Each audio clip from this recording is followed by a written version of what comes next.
Right, it's time for the Before You Ride the GB Divide. In this video, we're going to be going over everything you need to know before you take on the full GB Divide route or sections of the route. We will be giving it a difficulty rating, 1 being easy peasy lemon squeezy, and 10 being it's really hard and it's going to really tire you out. And then we'll also be giving it my overall rating, what I thought about the route.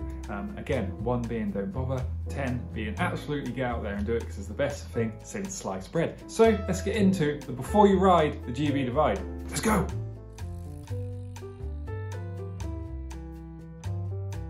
The GB Divide route is a bikepacking route that takes you the length of Britain, traversing England, Scotland and Wales. The route is 1,200 miles long or 2,000 kilometres.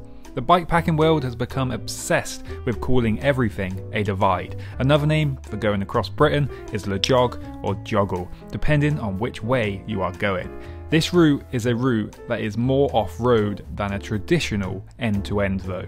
The route is about 50-50 in terms of being off-road versus on-road, but uses mostly quiet back roads when it does use them roads.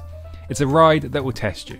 It's a ride with lots of incredible views. It's a ride that will show you all the different sides of the UK, from the rolling countryside in the southwest to the endless rugged remote Welsh landscape, a bit of urban exploring through Manchester, the tiring Pennines, the epic panoramic views of the Yorkshire Dales and the endless Scottish gravel tracks that are smoother than most roads while being in awe of the mountains that surround you.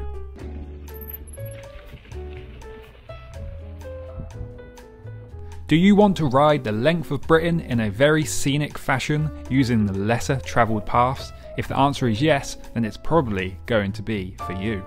It's for someone who wants a long trip, anywhere from 7 to 20 days, depending on your goals. An adventure that will have you see the entire length of England, Scotland and Wales. An adventure with a good mixture of terrain to traverse, from backcountry lanes to gravel paths, lots of forest tracks and mountain passes, and traffic-free paved surfaces.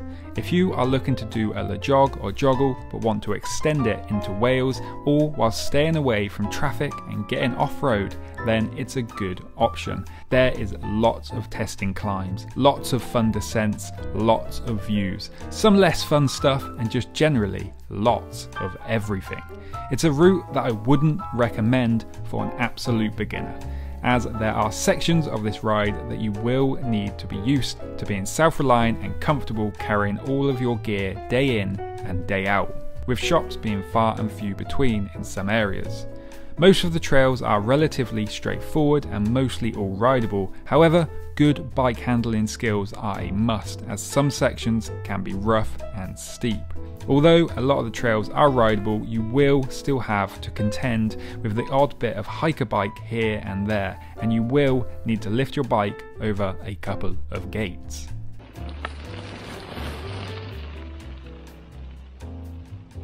The best bike along this route will be a gravel bike. I found the trails to be mostly not that technical for the most part, and there is plenty of long road sections or paved sections that you will be thankful for them fast rolling gravel tyres.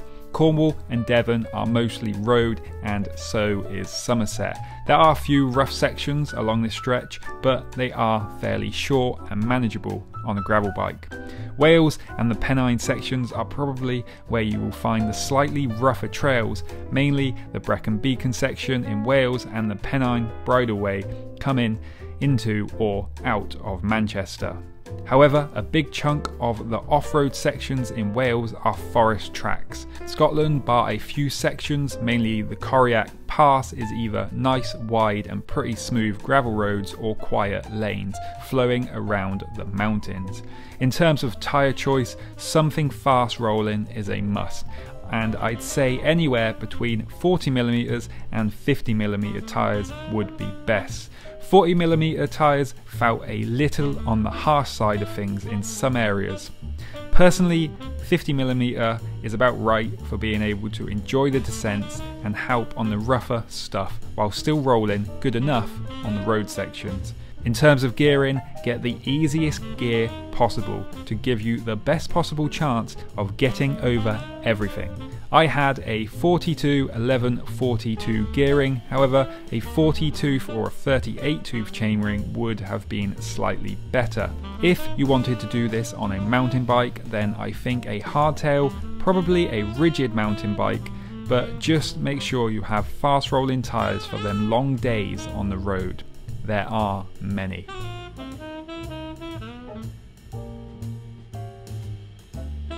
Wild camping along this route is easy enough in Scotland, as there is lots of areas to settle down for the night. It's also allowed. There are plenty of places with great views for a peaceful night, but make sure if you are doing this in midge season that you have a good bug net, as the midge will find you.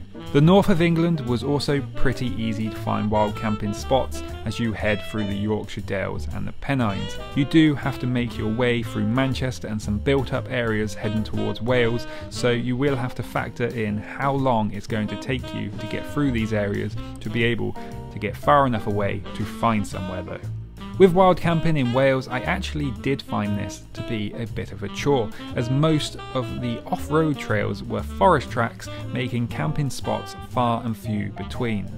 The southwest of England is okay for finding camping spots, around Exmoor and the Quantock Hills, but between Cornwall and Exmoor it will be very much stealth camping in a farmer's field, as most of this section is backcountry lanes. Either a tent or a bivvy will be your best option for this trip. If you wanted to stay in hotels or B&Bs, you could manage this for a lot of the route, but the further north you get, the less you will find. So I'd still carry sleeping gear.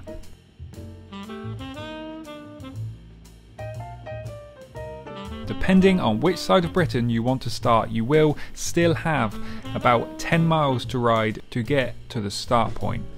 If you are going to be starting at Land's End, then the closest station is going to be Penzance. The trains that operate here are Great Western Railway, and you need to make sure you book your bike before travelling. Unfortunately, Great Western Railway don't always have the best storage, with hooks that can't take tyres much bigger than 40mm. So it's best to try and travel at the quietest times possible. If you are starting at John O'Groats, then you will either need to go to Thurso or Wick from Inverness. There isn't a whole lot of these trains, I think about 3 a day at most. You will need to book your bike on ScotRail trains before travelling. I was able to do this using the Great Western Railway app before travelling.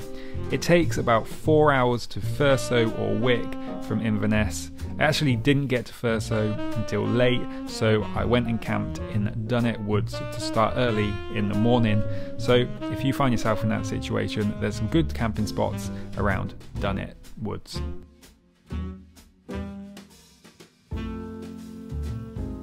Water along this route is really quite easy as long as you have a filter of some kind. There are plenty of streams to collect from all through this route. And minus the Highlands and some parts in Wales where you will be far away from everything for a day or 3, you will be able to find shops. Bear in mind that if you are starting at John O'Groats, then there is not much in the way of shops to stock up on food until Contin. There are a couple of hotels around Rose Hall, but apart from that you will need to make sure you have enough. Wales is also a little on the remote side and shops can be a bit scarce at times, although there are more pubs you can find along the way. But ideally you will want to be able to carry 2 to 3 days worth of food.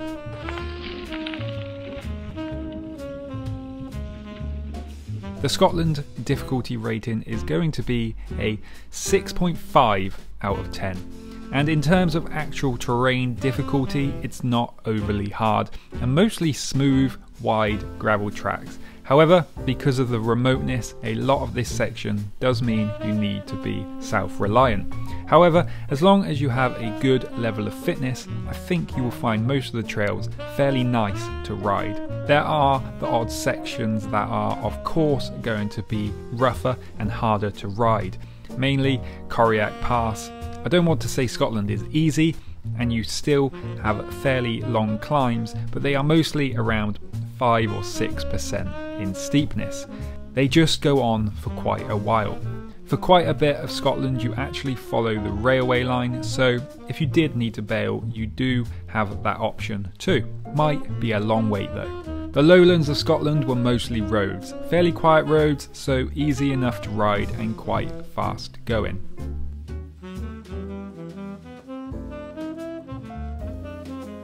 The north of England will definitely be giving the legs a good test here, with the steepness of lots of the climbs and for sure some of the rougher trails are found here. However, this section of the route does pass through some of the more built up areas, so you don't have to be quite so self-reliant. It's nice to know that you are in an area where you can find more shops for resupplies. The rougher, harder trails are more around the Pennines over the Yorkshire Dales. The Pennine Bridleway has lots of gates, so it can be very stop and start. In terms of difficulty, I'd give it a 6 out of 10, just because the trails are a bit of a grind, but you are closer to the built up world. Also, there are a lot of road sections in northern England, so it does speed it up and make it a little bit easier.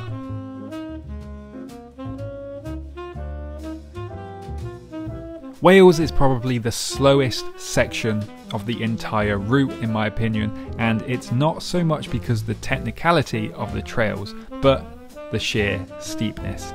Lots of steep ups and lots of steep downs. If you aren't going up, you will be going down. There isn't much in between. The trails in Wales were quite same.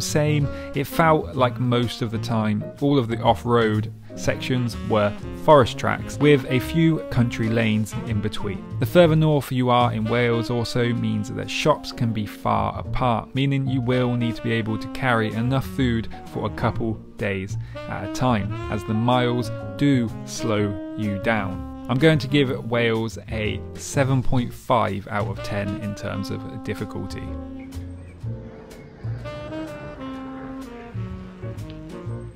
The southwest of England is a funny one really, because after you are through Exmoor and Quantock, there is very little in the way of off-road trails. And when you do find them off-road trails, they are pretty short or nice and flat. However, the Devon and Cornish lanes are steep. They are mostly short, steep kickers that I know a lot of people find hard, myself included at times. But they are all rideable if you have the correct gearing and fitness. And you are, although out in the sticks, you are never too far away from being able to jump off course and find a town. I will give this section a 4.5 out of 10 for difficulty.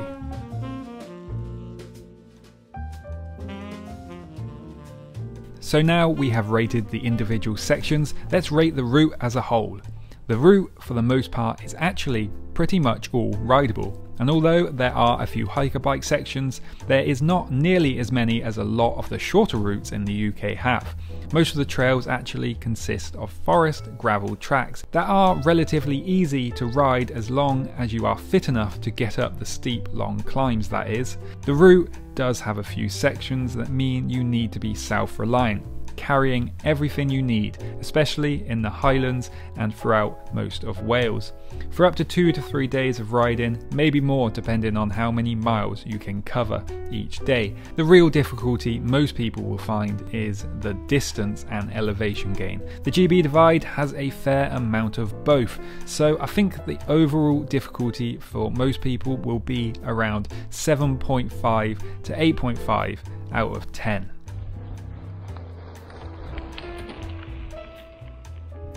Scotland for me is one of the most perfect places to cycle. It suits me down to a T. The climbs are long but not overly steep, and you can just pedal through the miles along some absolutely beautiful gravel roads with epic views. You can ride for days and not see a soul. Perfect. However, I did find the last part of Scotland a little on the boring side, and very much just lots of road slogs, with very little off-road, which I did think was a shame, because if it would have followed a bit more closer to the second city divide, it could have taken in some really great gravel roads and flowy roads between the mountains. Instead, it seemed to follow slightly more busier built-up areas, litter-filled roads, that did let it down a bit. But saying that, I did really enjoy riding through Scotland, as I always do, and I will give it an 8 out of 10.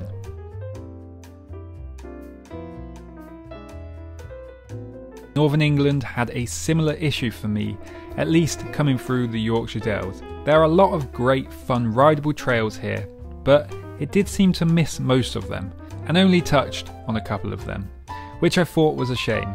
But the Yorkshire Dale roads are still a lot of fun. As for the Pennines, I can't really say I ever enjoy that area, and I always find it a little on the grindy side of things. It did have the nice wind farm before the finish heading into Manchester, which was beautiful and nice, but getting to that point was a grind for sure. And then it was a long road slog most of the way to Wales. So I'll give this section of the route a 6 out of 10. Great views, but definitely a grind.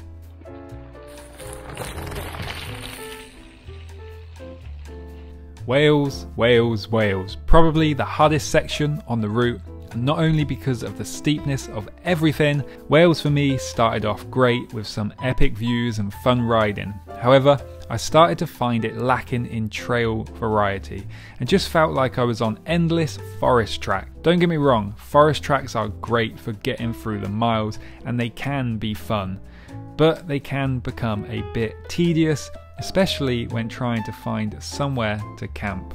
Wales has a lot of different types of trails to explore, and I did feel like it would have been nice to mix up the trails a bit instead of just forest tracks. I feel like when I rode across Wales following San Helen, it had a good variety of trails.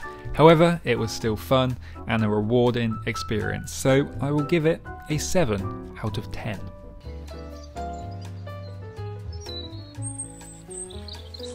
The southwest England is a place where it's not particularly easy to make a route that stays on traffic-free routes, unfortunately.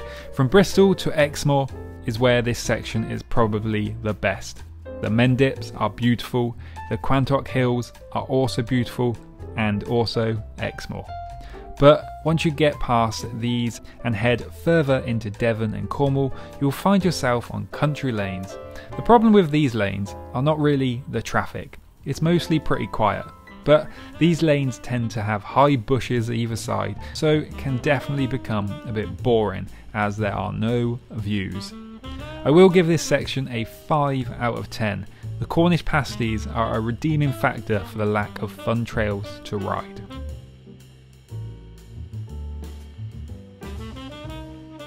My overall rating for this route as a whole will be a 7.5 out of 10. I think that's fair. It is a good route, has some fun moments and is a rewarding experience, and a unique way to do an end to end. But I do feel like it does miss out on some really nice trails and could follow some slightly more fun and nicer routes, especially on the last half of Scotland. I feel it might be improved with a mixture of the GB Divide, the Badger Divide and the Second City Divide. With a mixture of all of these routes, the route could be even better. But either way, it was a fun trip and I had a great adventure. Right, there we have it. There is the Before You Ride the GB Divide. Definitely has its moments where I was kind of wishing I was on some other trails, and sometimes I was quite happy to be on some roads, and just generally it was a good trip and a good adventure. So I hope this video helped. If it did, hit that like button, consider subscribing. I think from now on all of the Before You rides will be going on the second channel, and they'll be going up pretty much at the same time as any future bikepacking video is coming out. So you can just go from watching the adventure straight to the Before You ride. So until next time, keep smiling and enjoy the adventure. Peace.